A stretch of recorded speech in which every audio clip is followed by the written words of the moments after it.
तो दोस्तों शैंग-ची and the legends of the ten rings release हो चुकी है और इस मूवी को 2 बार हॉल में देखने के बाद मैं आपसे यही कहना चाहूँगा कि ये मूवी ऑसम है। वीडियो में आगे कुछ बताने से पहले मैं आपसे कहना चाहूँगा कि स्पॉयलर्स का ध्यान रखें। अगर कोई मुझे मूवी देखने से पहले ये बोलेगा कि कोई पर्टिकुलर सीन ऑसम था तो मैं उसे भी स्पॉयलर ही मानता हूँ, पर ये सिर्फ मेरा नज़रिया है। तो मूवी बहुत ऑसम थी, मूवी में फाइट्स बहुत ज़बरदस्त थे और मूवी के एक्टर्स ने हमें बता दिया कि उनमें कितना दम है। मूवी के डायरेक्टर डेस्टिन डैनियल क्रेटन ने लिटरली गैम्बल खेला मूवी के डायरेक्शन को लेकर, पर अगर आप ये मूवी हिंदी में देखोगे तो आपको उस गैम्बल के बारे में पता नहीं चलेगा।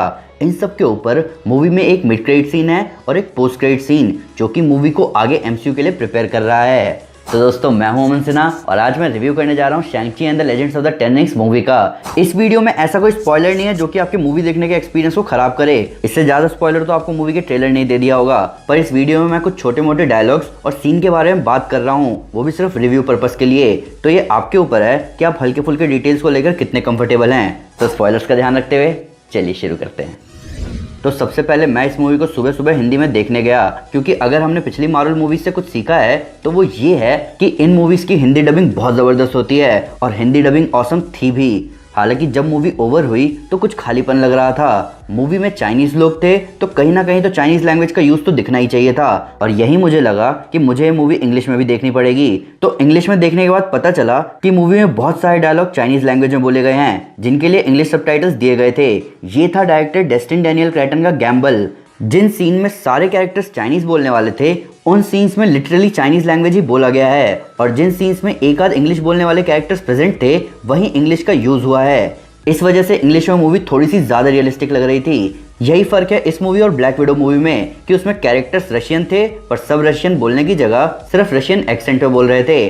पर यहाँ भी ट्रांसलेशन को लेकर सब कुछ परफेक्ट नहीं था। कुछ चाइनीज लैंग्वेज बोलने वाले लोगों ने ऑनलाइन डिस्कशन में ये बताया कि मूवी के चाइनीज डायलॉग्स का ट्रांसलेशन भी बहुत लूज हुआ है। एग्जाम्पल के तौर पर वेनवू जब गाँव में बूढ़े आदमी से बोलता है कि अपने बड़ों की इज्जत करो तो इंग्लिश में ट्रांसलेट किया गया था कि I am 10 times older than you, जबकि असली में वेनवू चाइनीज प्रोवर्ब बोल रहा था कि तुमने अपने जीवन में जितने चावल नहीं खाए उतना मैंने नमक खाया है। हालांकि तब भी मैं कहना चाहूँगा कि अगर आप थोड़ा रियल फील लेना चाहते हैं तो आप मूवी को इंग्लिश में एक बार ज़रूर देखें। बात करें स्टोरी की तो आपको मूवी देखकर ऐसा लग सकता है कि ये एमसीयू की बाकी मूवीज से बहुत अलग है, क्योंकि जहां एमसीयू में कई सारी चीज़ों के पीछे साइंस या यहाँ तक कि मैजिक को प्रॉपर्ली एक्सप्लेन किया जाता है, वहीं यहाँ मिथिकल बींग्स और मिस्टिकल विलेज को सीधा सीधा दिखा दिया गया बिना किसी एक्सप्लेनेशन के कि क्या वो अलग डायमेंशन से आए हैं या वो किसी अलग टाइप की सॉर्सरी का रिजल्ट हैं। जैसे ब्लैक पैंथर मूवी में भी वकांडा भी एक अलग जगह हमें दिखाई गई, पर एक प्रॉपर लॉजिक को ऑलरेडी सामने रखते हुए। इन सब के ऊपर असली दुख की बात ये थी कि टीजर और ट्रेलर ने मूवी के ऑलमोस्ट हर सीन का एक पार्ट हमें पहले ही दिखा दिया था। तो जिन्होंने ट्रेलर्स देखे हैं उन्हें मूवी देखते टाइम क्लियर आइडिया लग रहा होगा कि आगे क्या होने वाला है। ये मार्केटिंग टीम की गलती है जो उन्होंने ऐसे फीचरेट्स और ट्रेलर्स बनाए। मैं लिटरली सारे ट्रेलर फुटेज को एक साथ रीअरेंज करके आपको मूवी का एक मिनी वर्जन दिखा सकता हूँ। बात करें एक्टर्स की एक्टिंग की तो मुझे पहले पता नहीं था कि टोनी लेंग ईस्ट में बहुत बड़ा नाम है, पर इस मूवी को देखकर हमें समझ आ गया कि ये नाम इतना बड़ा क्यों है। टोनी लेंग के वेन वो जिस जिस सीन में थे वहाँ पावर दिख रही थी। उनकी एक्टिंग बहुत ज़बरदस्त थी। उन्हें देखकर लग रहा था कि हाँ ये वो आदमी है जिसके पास पावरफुल 10 रिंग्स हैं। शैंग-ची का रोल प्ले कर रहे एक्टर सिमू लियू बेशक यहाँ सबसे कम एक्सपीरियंस वाले एक्टर हों, पर उन्होंने शैंग-ची के कैरेक्टर में एक अलग ही जान डाल दी और हमें बहुत अच्छे से ये दिखाया कि एक पावरफुल फादर से उसका बेटा कैसे डरता है।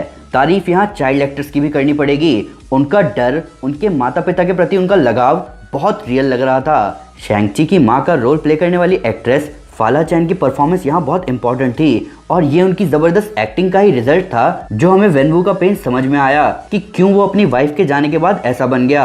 केटी का रोल प्ले करने वाली एक्ट्रेस ऑकाफिना असली में बहुत फेमस कॉमेडियन है और उनकी ये पहचान आपको मूवी में दिख सकती है। बेसिकली डायरेक्टर ने उन्हें कहा होगा कि वो बस वैसा बिहेव करे जैसा असली में करती हैं और काम बन गया। मेंगर जेंग ने जू जालिंग का रोल बहुत अच्छे से प्ले किया।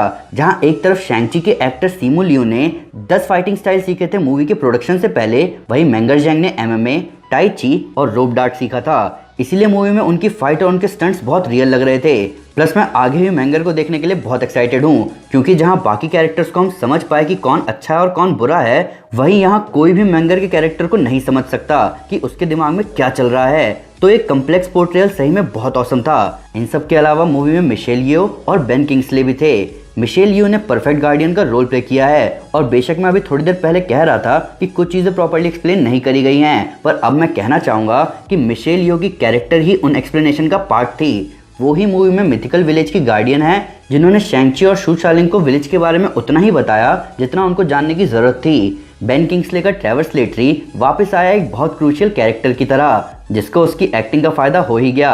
और बेन की कॉमेडी की बात ही कुछ और है। वो जब भी स्क्रीन पर दिखते हैं सबको बता देते हैं कि एक अकेडमी अवार्ड विनिंग एक्टर कैसे सबकी नज़र अपनी तरफ ला सकता है। और एक फन फैक्ट जो मुझे पहले नहीं पता था वो ये है कि बेन किंग्सले का असली नाम है कृष्णा पंडित भांजी। वो गुजरात में पैदा हुए थे। अब आते हैं मूवी के स्टाइल पर। जो लोग नहीं जानते उन्हें मैं बता दूं कि मूवी का फिल्मिंग स्टाइल था वुक्शिया, जिसे मार्शल आर्ट फैंटेसी स्टाइल कहा जाता है, जहां कैरेक्टर्स मार्शल आर्ट के साथ साथ कुछ ऐसे स्टंट्स भी परफॉर्म करते हैं जो कि रियल लाइफ में पॉसिबल ही नहीं है। एग्जाम्पल के तौर पर जब हम पुरानी चाइनीज फैंटेसी मूवीज की तरफ देखते हैं तो उसमें कैरेक्टर्स बीच फाइट में उड़ रहे होते थे और कभी कभार तो पानी पर चल रहे होते थे। तो ये कोई कुंफू का एग्जैजरेशन नहीं है, बल्कि ये मूवी मेकिंग स्टाइल है। इन सब के ऊपर मूवी में फाइट्स को यूज किया गया है स्टोरी टेलिंग के लिए। जैसे वेनवू की फाइट्स उनकी शुरुआती कहानी बता रही है, शैंग-ची और शू शालिंग की फाइट उनके पास्ट के बारे में बता रही थी, और वेनवू और शैंग-ची की माँ के बीच की फाइट उनकी लव स्टोरी बता रही थी। तो ये बहुत ज़बरदस्त पोर्ट्रेयल था वायलेंस को स्टोरी के एलिमेंट की तरह यूज़ करने का। बात करें एक्शन की तो जैसे सब तारीफ करते हैं कैप्टन अमेरिका विंटर सोल्जर और ब्लैक विडो जैसी ग्राउंडेड मूवीज़ की जिनमें proper hand to hand combat का यूज़ हुआ है, वैसे ही हमें इस मूवी की भी जोर शोर से तारीफ करनी होगी। फाइट सीन्स लंबे थे, स्पेशली बस फाइट सीन जो कि हमारी सोच से भी लंबा चला। डेड डीलर और शैंग-ची के बीच की फाइट फिलहाल मेरे लिए एमसीयू के ज़बरदस्त हैंड टू हैंड फाइट्स की लिस्ट में टॉप पर है। यहाँ पे कैरेक्टर्स के फाइटिंग स्टाइल भी बहुत डिफरेंट थे।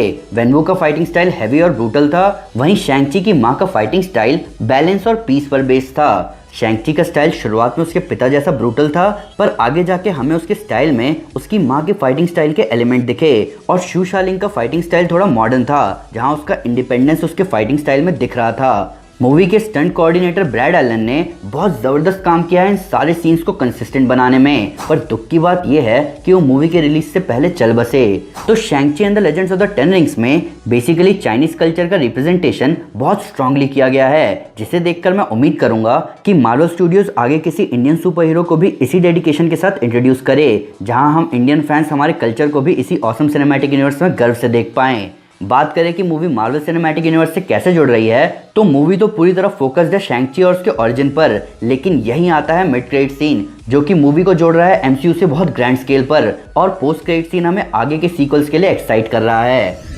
तो दोस्तों ये था review शैंग-ची and the legends of the ten rings movie का। ये मूवी हम फैंस के लिए एक बहुत डिफरेंट एक्सपीरियंस है, पर फिर भी अगर उससे कोई डिटेल मिस हो गई हो या फिर उसके नया फैक्ट इस वीडियो से रिलेटेड तो प्लीज़ कमेंट में ज़रूर बताएं या हमारे सोशल मीडिया हैंडल पर हमारे साथ शेयर करें।